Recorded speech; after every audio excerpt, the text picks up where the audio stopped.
Salut à tous et à toutes, on se retrouve pour une nouvelle vidéo, la 12e étape de ce Tour de France, étape par étape, avec la Groupama FDJ. Et aujourd'hui on va faire l'arrivée à l'Alpe d'Huez. Dans la dernière vidéo on s'était imposé avec David Gaudu devant Pogacar et Roglic en haut du col du Granon. Malheureusement j'ai pas les résultats de la 12e étape, vu que je tourne cette étape en avance, vu que je vais partir en vacances. Et du coup on s'était imposé avec Gaudu lors de la dernière étape devant Pogacar et Roglic. Et au classement général on était remonté en 3e position avec Gaudu à seulement 3 minutes 29 de Pogacar. On va essayer aujourd'hui de reprendre du temps encore une fois à l'Alpe d'Huez. On va voir le profil de cette 12e étape.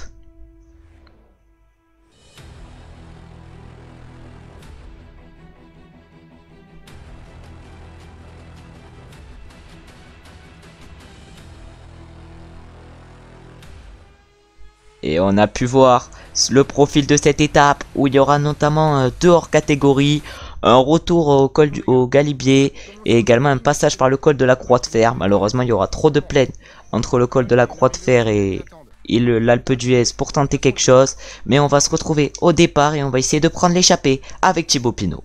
On est en forme normale sur cette étape avec Gaudu. Pinot est toujours un peu malade mais on va quand même essayer de prendre l'échappée avec lui. Et on va surtout essayer peut-être de jouer la gagne aujourd'hui avec Pinot. Au cas où l'échappée aille au bout, on va d'abord se replacer vers l'avant du peloton. Et on attaque avec Pinot alors qu'il y a déjà 5 coureurs qui sont partis devant. Il y a Geoffrey Bouchard, Mathieu Burgodeau. Mais pourquoi Wout van Aert il nous suit? Ah mais qu'est-ce qu'il va nous casser les pieds le peloton? Ah nous suivre, non c'est bon, ils nous suivent plus. On va se retrouver en haut du col du Galibier pour voir si on est dans l'échappée avec Pinot. On a pris notre gel avec Pinot mais malheureusement ça a imposé un trop gros tempo durant toute la montée. Parce que Guillaume Martin est bien présent dans cette échappée et il a l'air très en forme aujourd'hui sur cette étape. Nous avec Pinot malheureusement on n'est pas en forme, on est toujours malade. Sur ces deux étapes les plus importantes pour lui on a été malade malheureusement.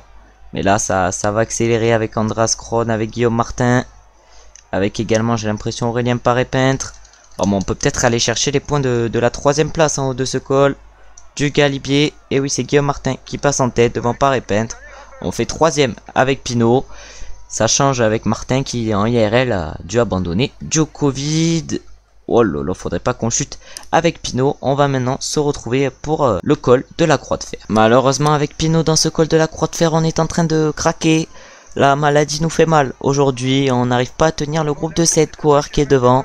En plus on a pas mal d'avance sur le peloton. 6 minutes 39. Ah, j'avais pas vu que Gaudu était aussi mal dans ce col de la Croix de Fer. J'ai l'impression que ça accélère bien. On est maintenant au pied de l'Alpe d'Huez avec David Gaudu. Et avec notre forme normale, ça va être un peu plus compliqué qu'avec une super forme comme sur la dernière étape. Comme sur l'étape du col du Granon. Alors que devant, c'est la UAE qui est toujours en train de rouler. Va bien falloir gérer notre montée avec Gaudu si on veut être bien placé en haut. On voit qu'il y a Pogacar qui est pas très bien placé pour l'instant. On a également Primoz Roglic en queue de ce groupe. Mais oui, Jonas Vingegaard pour aider Primoz. Ah non, évidemment, on essaye de tenir le rythme. On est pour l'instant dans les dernières positions. On a encore notre gel. Pinot devant nous qui est en train un peu de lâcher, vu qu'il est malade et du coup il a été distancé par le groupe de devant. Mais là, ça accélère bien. Ça accélère bien dans le peloton. On va dire à Pinot de nous attendre. D'attendre Gaudu à Pinot, on va lui dire. Et il va sûrement être presque à l'arrêt pour attendre David Gaudu. Mais là, pour l'instant, on essaye de tenir le rythme avec Gaudu. En n'étant pas totalement à fond. On ne sait pas si je gère très bien. Mais en tout cas, j'essaye. Alors qu'on a pour l'instant 6 minutes 45 de retard sur le groupe Guillaume Martin en tête. Où on retrouve également Nelson Paoles ou Mattia Cataneo. Oh là là, Pinot va-t-il être l'héros de Gaudu aujourd'hui? Gaudu qui n'arrive pas à suivre le peloton maillot jaune pour l'instant. Après on gère l'effort, du coup c'est normal qu'on n'arrive pas à suivre. Alors que le peloton est à 6 minutes 52. On a pris un peu de gel bleu. Mais là, où est Pinot? Où est Pinot? Je sais pas. Nous on essaye évidemment de tenir le rythme. Avec Gaudu, Chicone qui lâche. Henrik Mas qui est pas très bien pour l'instant dans cette montée. Tout comme Geraint Thomas, mais Geraint Thomas qui sert surtout d'équipier à Adam Yates. Devant c'est qui en première position? C'est Brandon McNulty pour la UAE. À Pinot qui est revenu sur nous. Et on va lui dire de nous protéger. À Thibaut qui est encore un tout petit peu malade. Normalement sur la 14e étape il devrait pouvoir partir dans l'échappée. Parce que la 13e étape qui arrive à Saint-Etienne, elle sera pas folle pour nous. On est encore dans un groupe de 26 coureurs. Alors que là c'est Brandon McNulty qui est en train de rouler toujours pour la UAE Team Emirates. On va prendre tout notre gel bleu avec David pour évidemment tenir le rythme toujours des UAE Team Emirates. On peut voir que la fin de cette Alpe d'Huez est un peu moins dure. Mais que fait Pinot? Il doit nous protéger là, on craque un peu. Il est plus là. Oh là, Pinot il en fait qu'à sa tête j'ai l'impression. Alors que là on est toujours dans le fond de ce peloton qui est toujours emmené par la... Non, maintenant c'est la team DSM qui a accéléré. Sûrement pour Romain Bardet, qui doit être en grande forme du coup aujourd'hui pour faire accélérer ses équipiers. On va dire à Pinot de prendre le gel bleu.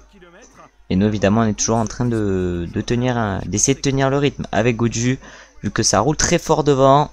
Ah là il y a un petit temps mort dans cette Alpe d'Huez. Et la UAE qui en remet une. La UAE qui accélère dans cette Alpe d'Huez. Nous on essaye toujours de tenir le rythme avec Gaudu. Mais ça commence à devenir dur pour nous, même s'il nous reste pas mal de barres. Mais malheureusement, on n'est pas en pic de forme aujourd'hui. On n'est pas en forme ultime, du coup ça sera plus dur que sur la dernière étape. Surtout que je pense que Pogacar ou Roglic, un des deux, est en très grande forme. Aujourd'hui, on est encore 25 dans ce peloton maillot jaune. Faudrait pas qu'on craque en premier et que nos 25 secondes qu'on ait repris à Pogacar s'envolent en une étape. Alors que là c'est toujours les UAE qui sont en train de rouler devant. J'ai l'impression que c'est la meilleure équipe du peloton et que la Jumbo-Visma ne peut même pas suivre le rythme de la UAE. Alors que là maintenant c'est Daniel Martinez qui accélère, Daniel Felipe Martinez, sûrement pour son leader Adam Yates. Il est 12e au général et il est suivi directement dans la roue par Yon Izagirre le 13e. Mais là c'est assez loin pour la 12e et la 13e place, c'est à plus de 10 minutes au général. Mais là c'est Guillaume Martin qui est tout seul en tête devant. Il a 6 minutes d'avance sur nous avec Gaudu. Mais là il reste encore 7 km. Où est Pogacar? Pogacar qui est bien installé dans la roue à Roglic. Dans cette montée pour l'instant. Ah, Pinot qui nous pousse un peu sur le bord de la route. Là nous évidemment on va récupérer dans cette montée. Ça ralentit, nous on va récupérer évidemment avec Gaudu. Alors que là ça accélère encore une fois. Avec cette fois-ci la Bahrain Victorious. Mais non, ça rattaque encore une fois pour la UAE Team. Oh non, mais c'est honteux. Pourquoi ils attaquent pas les mecs? Bon, moi ça va pas me déranger, je suis pas en immense forme aujourd'hui. Moi si ça attaque pas, ça va pas me déranger alors que c'est Primoz Roglic qui attaque à plus de 6 km de l'arrivée. On va laisser Pogacar faire le travail et nous on va se mettre dans sa roue alors qu'on prend un bloc. Ça c'est magnifique. Oh là là, mais l'attaque de Roglic qui a fait mal. Je pense que Roglic va forcément nous reprendre du temps aujourd'hui puisqu'il reste encore plus de 5 km. Mais nous on n'est pas au mieux avec Gaudu. Et on va se mettre dans la roue à Pogacar. Pogacar qui a l'air comme sur la dernière étape, pas au mieux. Mais je pense qu'il va accélérer au bout d'un moment. Alors que là on retrouve le groupe Caruso Martinez. Qu'ils ont pris pas mal d'avance. Je disais que le podium était acquis mais sûrement pas. Sûrement pas, je pense pas que le podium finalement est acquis. Alors que là Tadej Pogacar est très bien et toujours en train d'accélérer et il va après son travail de Marc Soler, après le travail de Marc Soler, il va se servir de son travail pour accélérer. Pogacar, nous on est dans un groupe avec Vingord ou encore Adam Yates. Pinot qui craque malheureusement pour nous et Pogacar qui part à la poursuite de Primoz Roglic alors que nous avec Gaudu on n'est pas au mieux pour l'instant dans cette Alpe d'Huez. On n'est pas au mieux avec Gaudu. Mais va encore falloir qu'on tienne le rythme de Tadej Pogacar et de Primoz Roglic si on veut pas perdre trop de temps et pas perdre l'optique d'un bon classement général. Ah ouais, mais là Jonas Vingord qui nous suit à la trace. On a également on a toujours qui? On a Rigoberto Urán toujours dans la roue. On a toujours Adam Yates. Alors que devant Damiano Caruso et Daniel Felipe Martinez se sont fait lâcher par un Primoz Roglic qui a l'air en feu aujourd'hui et qui va sûrement reprendre du temps à Tadej Pogacar mais surtout à tout le monde. Nous on est en train d'essayer de suivre un rythme correct avec Gaudu. On a l'air d'être le 3e plus fort pour l'instant de ce Tour de France parce que là ils ont à peu près tous craqué, tous les favoris sauf nous. On voit Roglic, on voit Pogacar devant. Mais là nous notre rythme il est évidemment moins rapide que celui de Roglic et Pogacar. Mais il faut qu'on arrive toujours à tenir. Adam Yates qui va rattraper son coéquipier Daniel Felipe Martinez qui a dû faire mine de travailler pour lui alors que juste il a attaqué pour lui-même. Alors que là on va rattraper Fuglsang. On a encore 5 minutes 30 de retard sur Guillaume Martin. Et Guillaume Martin qui s'impose aujourd'hui. Belle victoire pour lui.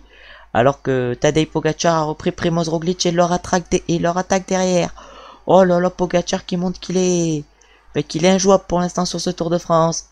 Et moi je pensais qu'il était pas si fort que ça, mais s'il montre qu'il est extrêmement fort sur ce Tour de France, alors qu'on va rattraper, j'ai l'impression, Geoffrey Bouchard dans ce montée. On rattrape également qui, le coureur de la Bahreïn, je crois que c'est bien Damiano Caruso qu'on rattrape également. Ouais, on rattrape également Damiano Caruso, c'est pas Bouchard, c'est Aurélien Paré-Peintre. Et là on est cuit encore dans cette montée, on vient de rattraper également Warren Barguil. Mais on est à 5 minutes, on est dans un groupe où on figure notamment Primoz Roglic. Mais malheureusement on n'a pas les jambes, notre forme normale nous aura pas permis de nous battre avec les autres favoris. Oh là là. Alors que là, ça va se jouer entre Damiano Caruso et Primoz Roglic, alors que nous on va faire la défaillance et on va arriver 11e en haut de cette Alpe d'Huez. On peut être dégoûté vu qu'on aura perdu sûrement 30 secondes d'une minute par rapport à Pogacar. On va aller voir les podiums de cette étape. On peut voir les podiums sur cette étape et c'est Guillaume Martin qui remporte cette étape. Belle victoire pour lui, il s'est imposé en solitaire après être parti dans l'échappée. On a Pogacar qui garde son maillot jaune, il le conforte même. Wout van Aert garde son maillot vert. Le maillot à pois est pris par contre par Guillaume Martin. Et le maillot blanc est toujours pour Pogacar. Malheureusement avec Gaudu on a perdu notre maillot à pois sur cette étape. C'est Guillaume Martin qui nous l'a pris. Et on va aller voir du coup les classements de cette étape. Et on va voir combien de temps on perd par rapport à Tadej Pogacar. J'espère qu'on n'a pas perdu trop de temps. On finit à 5,07. Pogacar à 4,36. On a donc perdu 31 secondes par rapport à Tadej Pogacar. Roglic lui finit à 4,53. On aura perdu du coup 14 secondes par rapport à Primoz Roglic. Et du coup au classement général on se retrouve maintenant 3ème à 4 minutes. On peut remporter n'importe quelle étape. Pogacar d'un coup il peut nous reprendre 1 minute. Et on peut voir qu'on était dans la même forme que Pogacar et Roglic sur cette étape. Après on a toujours autant d'avance sur le 4ème. Caruso se rapproche un peu de nous. Il a 5 minutes 59 de retard, presque 6 minutes. Normalement notre podium devrait déjà être joué, mais on sait jamais ce qui peut se passer. En tout cas, merci d'avoir regardé la vidéo, même si on n'a pas autant performé avec David que sur la dernière vidéo, celle qui arrivait au col du Granon. En tout cas, merci d'avoir regardé jusqu'à maintenant. N'hésitez pas à liker, commenter, vous abonner. On se retrouve demain pour la 13ème étape et l'arrivée à Saint-Etienne. Ciao, ciao, ciao!